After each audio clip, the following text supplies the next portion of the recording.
नमस्कार दोस्तों, आपका स्वागत है। जब हम अपनी उम्र के बारे में सोचें तो ये ध्यान रखें कि हमने कितना समय सदाचार, परमात्मा के ध्यान, धर्म, कर्म के काम में व्यतीत किया है, क्योंकि कायदे में वही हमारी सही उम्र का पैमाना है। मनुष्य को अपनी उम्र के पल पल का सही उपयोग करना चाहिए, क्योंकि मानव जीवन दुर्लभ है दोस्तों। इसे सार्थक बनाएं और पीछे छोड़ जाएं अपनी यादगार। हमारी जो भी उम्र है उसमें से ज्यादातर समय तो मनुष्य व्यर्थ की बातों में बर्बाद कर देता है। इस संबंध में मुझे एक कथा प्रसंग का स्मरण आ रहा है। गौतम बुद्ध के एक शिष्य थे। वे बुद्ध के साथ ही रहते थे। स्वभाव से बहुत ही भोले भाले थे। एक दिन बुद्ध ने सोचा कि चलो आज इस वृद्ध और सरल मना इंसान के से कुछ गहरी बातें करते हैं। बुद्ध ने उस बूढ़े शिष्य से पूछा, क्या आयु होगी आपकी? शिष्य ने उत्तर दिया, यही कोई 70 साल। बुद्ध मुस्कुराए और कहा, नहीं, आप सही उम्र नहीं बता रहे हैं। ये सुनकर शिष्य बहुत परेशान हो गया। वह जानता था कि बुद्ध बिना किसी वजह के एक शब्द भी नहीं बोलते, और यदि बुद्ध कह रहे हैं तो जरूर कोई बात होगी।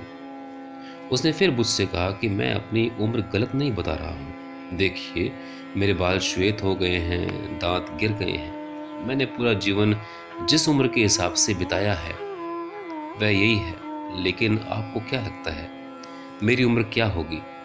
तो बुद्ध ने कहा, आपकी उम्र 1 वर्ष है। यह सुनकर बुरा शिष्य और भी अधिक परेशान हो गया। उसने कहा कि आप ऐसा क्यों बोल रहे हैं? बुद्ध बोले, सच तो यह है कि तुमने जो 69 साल दुनियादारी में व्यतीत किए हैं वो बेकार हो गए।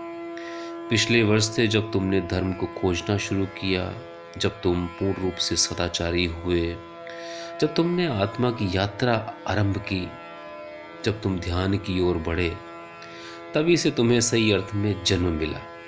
इसलिए तुम्हारी आयु 1 वर्ष ही मानी जाएगी।